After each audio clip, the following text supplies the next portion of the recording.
Kisah Raja Macbeth dari Skotlandia, antara kenyataan dan legenda. Bagian I, anak dari tanah Skotlandia, di sebuah kastil batu yang sunyi, terletak di lembah Moray yang berkabut. Seorang anak laki-laki lahir ke dunia sekitar tahun 910. Namanya Macbeth MacFinlayak, putra dari Mormaer, Findlaik of Moray, penguasa setempat dan salah satu bangsawan terkuat di tanah utara Skotlandia. Ia dibesarkan dalam dunia yang dipenuhi nyanyian para penyair, darah di medan tempur, dan bisikan para dukun yang memuja roh tua tanah Celtic. Sejak kecil, Macbeth telah menunjukkan sifat serius dan berwibawa. Saat anak-anak lain bermain di halaman kastil, ia lebih senang duduk bersama ibunya mendengarkan kisah nenek moyangnya, raja, pejuang, dan orang pergantungan. Ia mempelajari cara berbicara seperti pemimpin, menulis dengan tinta tebal dari bulu angsa, dan bertarung dengan pedang tumpul di halaman kastil. Ketika ayahnya wafat, diperkirakan dibunuh oleh sepupunya sendiri, Gillecomgain, yang kemudian menjadi Mormaer Moray. Macbeth menanggung beban dendam dan warisan, tapi ia tidak bertindak gegabah. Ia menunggu, dan pada tahun 1032, ketika Gillecomgain tewas dalam kebakaran misterius, banyak yang percaya Macbethlah dalangnya. Tidak ada yang bisa membuktikannya, dan tidak ada yang cukup berani untuk bertanya langsung.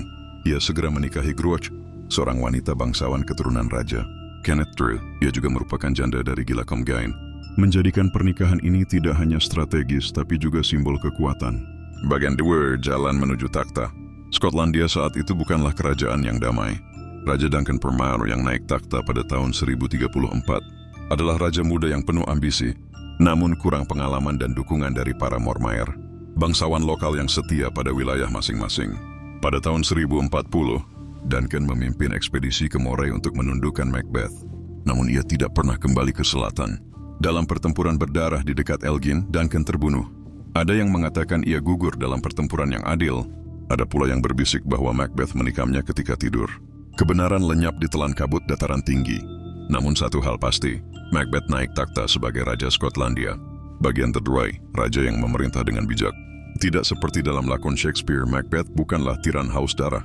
Sebaliknya, selama 17 tahun pemerintahannya dari tahun 1040 hingga 1057, ia dikenal sebagai raja yang kuat, adil dan religius. Ia melakukan ziarah ke Roma pada tahun 1050, hal yang amat jarang dilakukan Raja Skotlandia kala itu.